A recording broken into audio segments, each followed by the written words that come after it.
चीन हमारे सैनिकों को पीट रहा है। चीन हमारे सैनिकों को पीट रहा है। राहुल गांधी के इस बयान पर भारत में शर्मनाक सन्नाटा क्यों छाया हुआ है? एक नेता प्रधानमंत्री बनने के लिए इतना व्याकुल है कि वो क्या गलत बोल रहा है, क्या सही बोल रहा है, उसे अंदाज ही नहीं है। सोचिए, ये नेता अगर किसी और देश में रहे होते और कहा होता कि चीन हमारे सैनिकों को पीट रहा है, तो उनके साथ क्या होता? भारत सच में अद्भुत देश है, अद्भुत अद्भुत। यहां कुर्सी के लिए कुछ भी जायज ठहराया जा सकता है। साथियों, भारत के राज परिवार के प्रतीक्षारत वारिस एक मुद्दत से देश का प्रधानमंत्री बनने का सपना देख रहे हैं। उससे पहले उनकी मां सपना देखा करती थी। मां का सपना पूरा भी हो जाता, मगर अतीत में उनके सहयोगियों ने ही उनके विदेशी मूल के मुद्दे पर ऐसा यू टर्न लिया कि भारतीय लोकतंत्र में सबसे बड़े राज परिवार की बहू का सपना बिखर गया, पर खत्म नहीं हुआ। गठबंधन राजनीति से बुरी तरह परहेज करने वाली इंदिरा कांग्रेस ने जब यूपीए 1 के जरिए अटल बिहारी वाजपेयी को चुनाव में मात दी थी, तब उनका पीएम बनना लगभग तय था। जो सहयोगी विदेशी मूल के मुद्दे पर पहले चिल्ला रहे थे, सत्ता से कुछ महीनों की दूरी ने उन्हें विवश कर दिया और अब वे चाहते थे कि राज परिवार की विदेशी बहू प्रधानमंत्री बन जाए। राज परिवार, उनकी बहू का दुर्भाग्य तो देखिए कि तब राज परिवार के वारिस ने ही जिद कर ली, माम आप पीएम नहीं बनेंगी। इसलिए नहीं बनेंगी क्योंकि आपकी भी हत्या पिता की तरह हो जाएगी।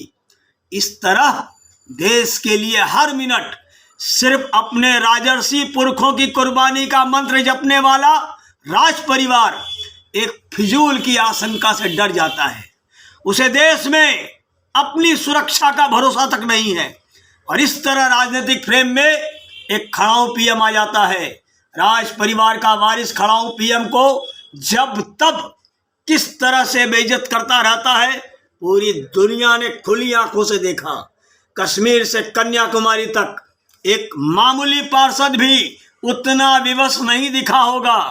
कई मौकों पर राज परिवार के आगे जितना विवश हमारे प्रधानमंत्री मनमोहन सिंह नजर आए। राहुल का बयान सुनने के बाद अच्छा हुआ कि उनकी मां पीएम नहीं बनी और वह आजीवन वह भी पीएम इन वेटिंग ही रहने वाले हैं। सोनिया के उन सहयोगियों का आभार जिन्होंने विदेशी मूल के मसले पर बहुत जरूरी पहल की। स्वर्गीय मुलायम सिंह यादव और शरद पवार के लिए जितनी प्रशंसा की जाए कम है। भारत के लिए उनका यह बहुत बड़ा योगदान था, यह अब समझ में आ रहा है।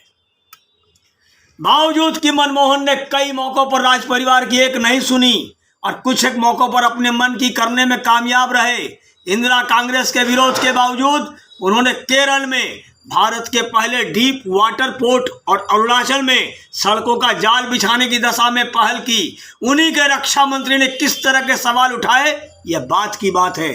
चीन को असल में भारत के इन्हीं करतबों से आपत्ति है, पर वह भूल गया है कि अब यहाँ 8 साल से इंदिरा कांग्रेस की कुछ नहीं चलती।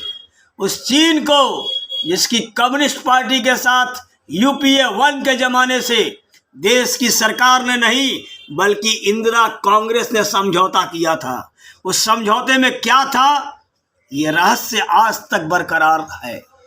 यह वही चीन है जब डोकलाम की वजह से देश उबल रहा था और राज परिवार के वारिस मुंह छिपाकर चीनी दूतावास में मीटिंग करने चले गए थे। राज परिवार असल में नेहरू गांधी परिवार का ही है और जिन माँ बेटी की चर्चा हो रही है, बेशक वे सोनिया गांधी और राहुल गांधी हैं।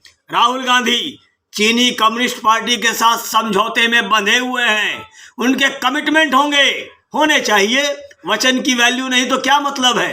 राहुल की तकलीफों को समझा जा सकता है, तभी तो उन्होंने अरुणाचल में चीन की सीमा पर भारतीय रणबांकुरों के अदम्य साहस का मजाक उड़ाया, बिल्कुल मजाक उड़ाया, हंसते हुए मजाक उड़ाया।